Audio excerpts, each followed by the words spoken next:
Joining me now is Rebecca Huntley, a social researcher who's been closely tracking a couple of these issues, particularly climate, among voters for some years. Rebecca, thanks for your time. We've been reading and reporting a lot on the Teal independents running on climate change. How much is it resonating, this issue, in your view, when it comes to some of those Labor Liberal contested seats? Yeah, good afternoon. I think it's really easy to think that climate in this election is only going to play itself out in those Teal seats.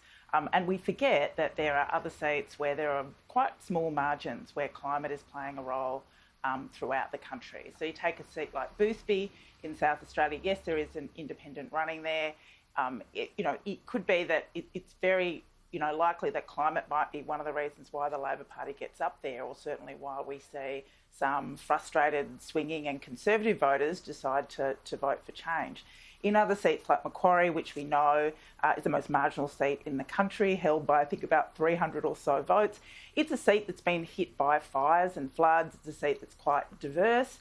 You can see Labor hold on and actually improve its margin, particularly for voters there, because they connect things like climate impacts with things like how we've managed COVID and a range of other issues like cost of living. And so you can also see climate play its way out there. So I think it's a mistake to kind of see climate as only playing out in inner city Teal seats or in seats like Flynn and the Hunter, which have been normally seen as resource seats.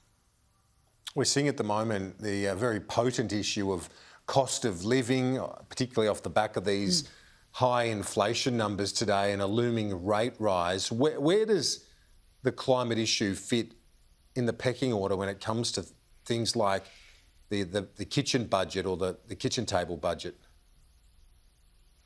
Yeah, look, I think it's really interesting here. I think that voters are smarter than electors than politicians imagine them to be. I've been listening to voters talk about cost of living for 20 years. But when you talk about what they think a government can do about cost of living, it's a whole other ballgame. So where do they think that the cost of living pressures that are hitting them today can be really impacted by federal policy? And it's things like cost of health, cost of childcare, cost of aged care.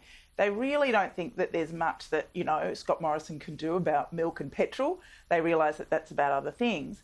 But I think what's interesting to me, and we're starting to see this, gain traction, it's going to be an issue more and more with people for whom climate is not their number 1, 2 or 3 issues on their agenda. They do realise that the rising cost of electricity, the rising cost of what has to happen after extreme weather events, that if we don't address climate, then there is actually cost to inaction.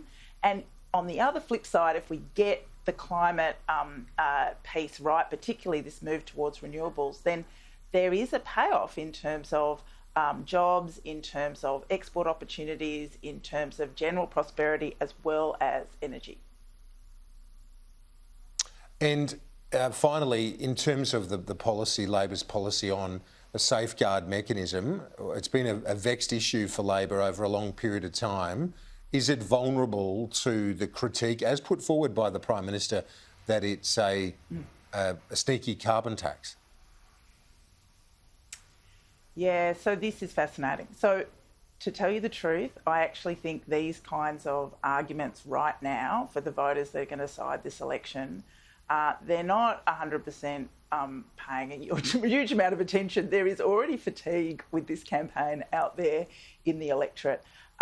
Look, people have realised that both political parties play scare tactics, whether it's about Medicare, whether it's about a carbon tax, and certainly if they feel that any particular policy of either the opposition or the government is going to mean it's just going to add another layer to cost of living issues, then it can be weaponised.